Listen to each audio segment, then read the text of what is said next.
Parliament ఎన్నికల్లో Medak segment నుండి గులాబీ బాస్ కేసీఆర్ పోటీ చేయనున్నట్టు తెలుస్తోంది.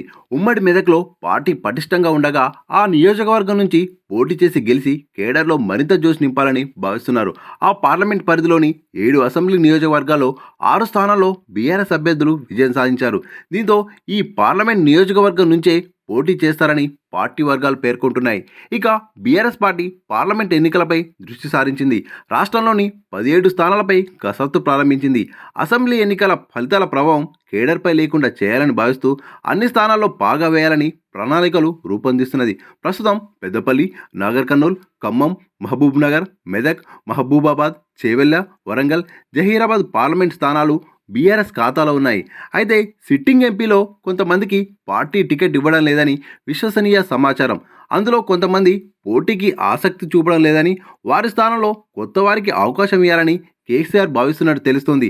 అదేవిధంగా నల్గొండ, భువనగిరి, మల్కాజ్గిరి, ఆదిలాబాద్ నియోజకవర్గాల్లో అభ్యర్థుల కోసం వేటను ప్రారంభించింది.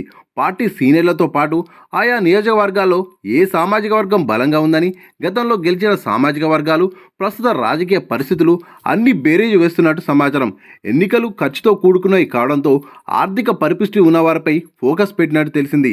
అయితే రాష్ట్రంలో బీఆర్ఎస్ 2 సార్లు అధికారంలోకి వచ్చినప్పటికీ 4 పార్లమెంట్ స్థానాల్లో విజయం సాధించలేకపోయింది. నల్గొండ, మల్కాజ్గిరి, సికింద్రాబాద్, హైదరాబాద్ స్థానాల్లో ఈసారి బలమైన అభ్యర్థులను బరిలో నిలపాలని భావిస్తున్నది. అందులో భాగంగానే పార్లమెంట్ ఎన్నికలకు సంసిద్ధతపై ఎంపీలతో రివ్యూ నిర్వహించనున్నట్టు సమాచారం. పార్లమెంట్ సమావేశాలకు వెళ్లిన ఎంపీలు హైదరాబాద్ చేరుకున్నారు. అయితే వారితో కేసీఆర్ బుధవారం భేటీ అవుతారని సమాచారం. ఇదిలా ఉంటే ఇప్పటికే కొంతమంది ఎంపీలు పార్టీ మారుతారనే ప్రచారం కొనసాగుతుంది.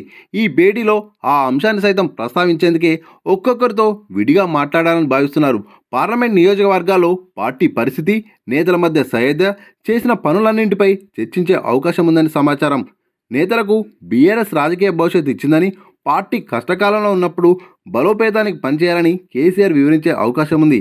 అసెంబ్లీలో ఓటమికి గల కారణాలను తెలుసుకునే అవకాశం ఉన్నట్టు సమాచారం.